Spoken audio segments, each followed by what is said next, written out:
Gulley, Gulley. Okay, so this is the shelter at J Creek, and we're heading off now to start section 2. Hola, ¿qué tal? Una pesos, por favor. I took the wrong trail. We're not in South America. Leo's way too chipper for the cold of this morning. We're heading off Left anything? this No, way. all good. Perfect. Okay, so we've just crossed the river. Shelter's over there in the distance. I thought there'd be a Larapinta Trail section 2 sign here, but it's just saying the way to J Creek and Fish Hole. So we are heading off this way though, following the Larapinta Trail marker, the blue triangle on the white background, and we're heading that way. So Leo, how do you feel about starting section 2 of the trail? Great relief. I would say the hard parts are done. So yesterday was a long day for us because nobody would break up days. Yeah, this was the longest day. The hours are totally false on section 3, but everybody told us that, so we were prepared. We left like super early, so that's why. And that was cool, like to climb up in the fresh, even in the gorge when it was like 11, climbing up like the highway route, because we were in the gorge. It was still like we were in the shades, so that's cool. That was nice. But then yeah, you see in the afternoon when it starts to get hot, you can really get really hot really quickly and just consume your whole water.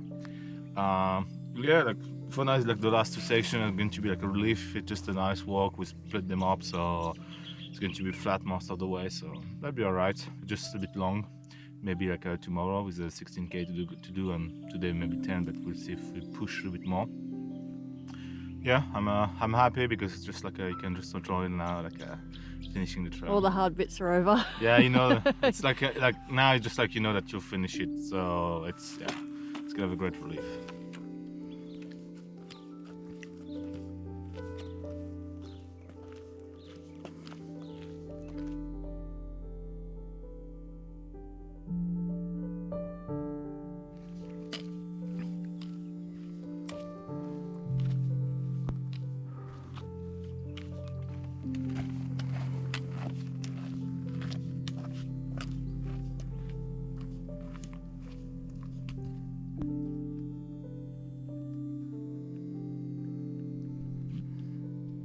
Okay, so we're at the 20-kilometer waypoint marker, and so it's pretty much been flat. It's taken us an hour 45 to walk the 6 kilometers, so we're just having a snack break. I've got some pre-made trail mix that I make and just some vitamin water, so you're just having a break just to rest our shoulders and our knees. We're just taking it slow today.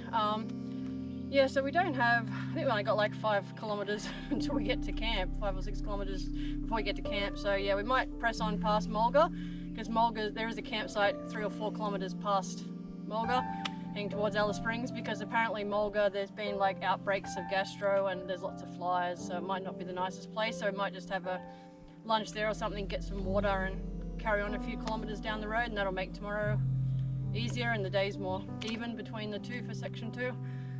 Since I think it was 26 kilometers total, section 2. Yeah, so we're just enjoying this perfect rest spot. I've got nice rocks to sit on and a bit of shade, so yeah.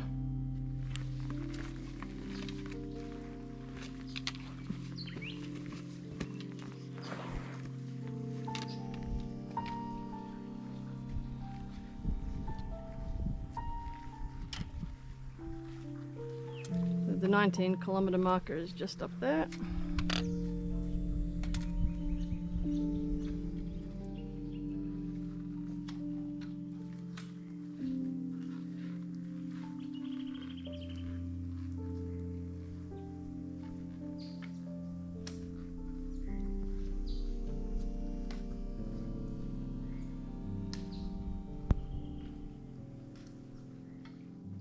Okay, so we've come to an impasse. We can't, well, we don't want to go through here, so we're going to climb up and around.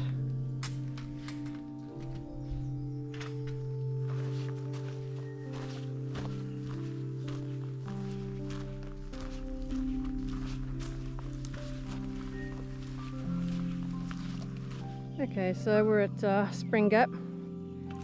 We're heading the opposite way to where I'm pointing the camera though, but yeah, that section was really beautiful. I'm just walking along this sort of track now, and it's probably only close, probably 10:15 or something, and it is super hot. And out here there's no shade. I think section 1 and 2 of the Larapinta are extremely exposed, and yeah, you really need to keep up the fluids, carry a lot of water, because yeah, it is quite hot. And so we have our first casualty. We did see another sign though where they just had the white square with the triangle in a tree, and the tree had actually started to partially consume it. Yeah, but there is another marker on this tree up here for people going in the other direction, but you can also see it just up there.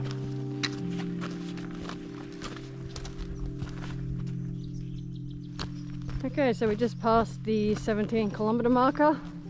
The Mulga Camp should be probably between like the 16 and 15, I think. 17, just there. Yeah.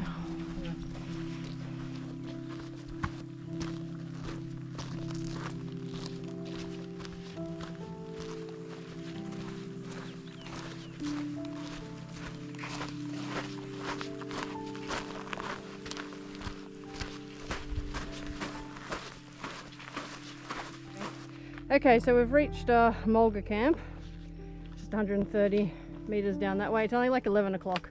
So our choice is we can stop and refill water here and just go like 3 or 4 k's on, but we just ran into a girl who said she didn't see any obvious camp in a couple of kilometers, and that's sometimes the case. Like it says there's a campsite, but we don't actually see it, and with our tent we kind of need a decent sized cleared area. So yeah, we were going to come here. People said this isn't a particularly nice camp because there's a lot of flies and people have gotten gastro.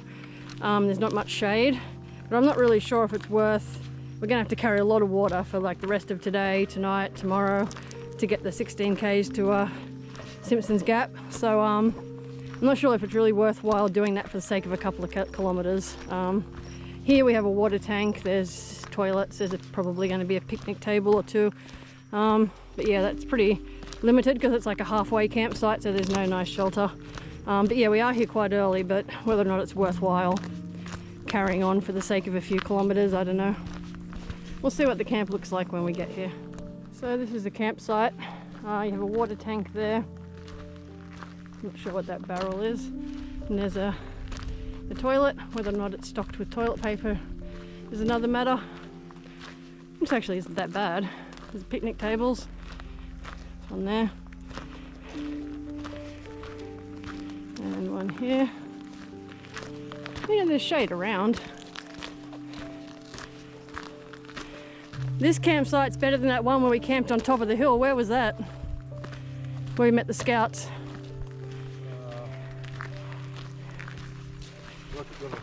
Yeah, I mean this is better than Rocky Gulley by far. Okay, so there's a water tank here, and I checked that there's water, but there's also these barrels. These were placed here for when they had some people ran the Larapinta Trail. So this water, I think was left here for that. But yeah, there is definitely water in the tank. Leo is protected from the flies. Just had a bit of a snooze. Yeah, okay, pull up. Again. It's very hot, isn't it? It drains the energy. I feel as after I started hating days, you know, like you feel like 14 days, you just feel like a good nap. I just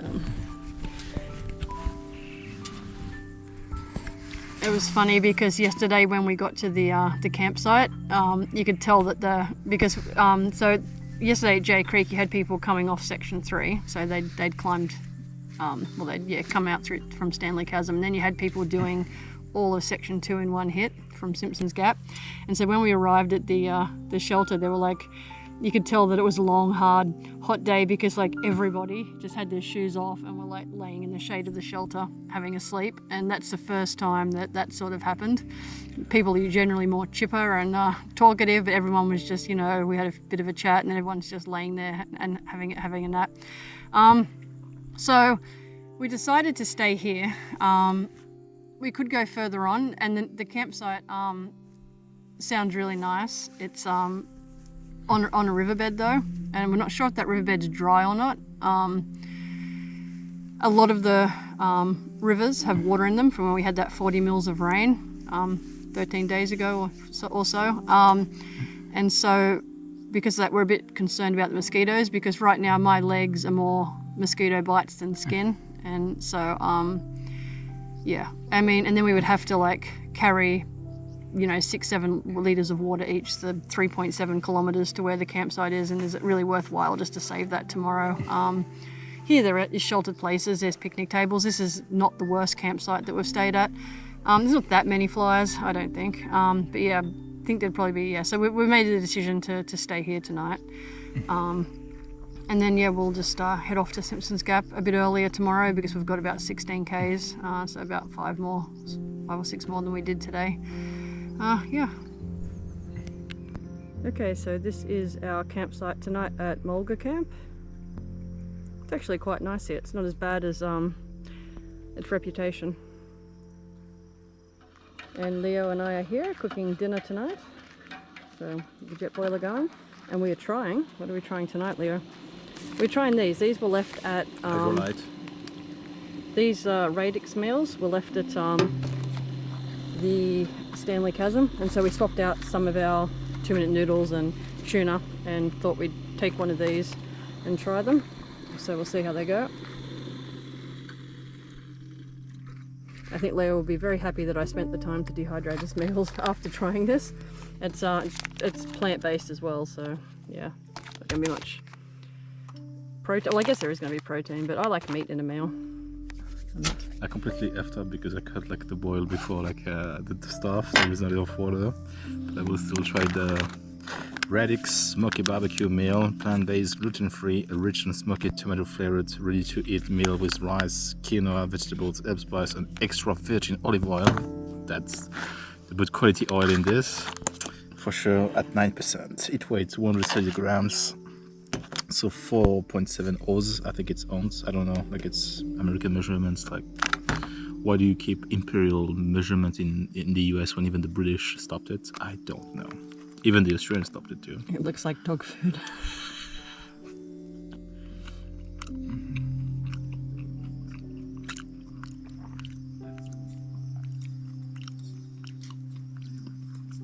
Do you want to discard it and make one of our meals?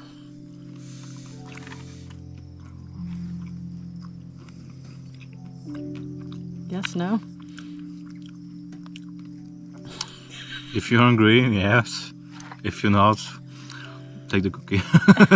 We have we have some hot chocolate and cookies for dessert. We have the choc chip cookies here and the hot chocolate. Yeah, it's So you glad I dehydrated all those meals? yeah. It looks like good dog food. It's very spicy. Because maybe I didn't put enough water, but barbecue shouldn't be like that spicy, but it's spicy, so maybe it's like to cover the taste.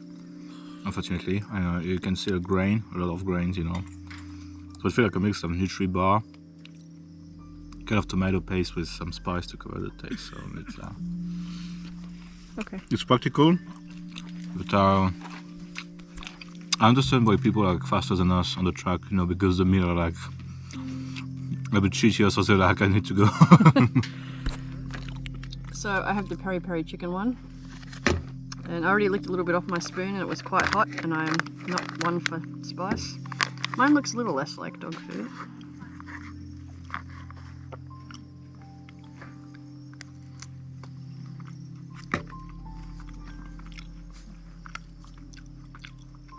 It's not bad.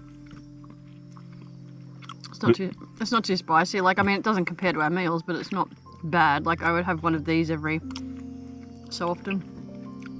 It's not bad, but it's not good also, Yeah, it's not.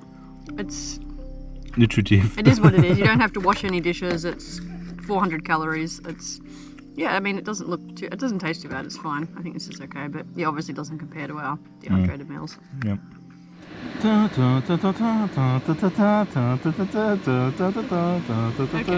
You see ABC News Radio directly from Alice Springs. so we're boiling water to make some hot chocolate and to have some cookies because those radix meals I think are kind of a fail. Like I am starving still after it. Granted, mine was like the 400 serve or something. I think that's a smaller size. That was like 418 calories. Leo's was slightly bigger at like 575 calories, but I'm still really hungry after it. And I don't think that I could eat those for 17 days straight. I think, just putting the belly down, the gas down. I think definitely if you have the time and the equipment to dehydrate your own meals, it's definitely worthwhile because yeah, the serving sizes are quite small and they're not particularly nice, and I would not want to eat those for 17 days straight.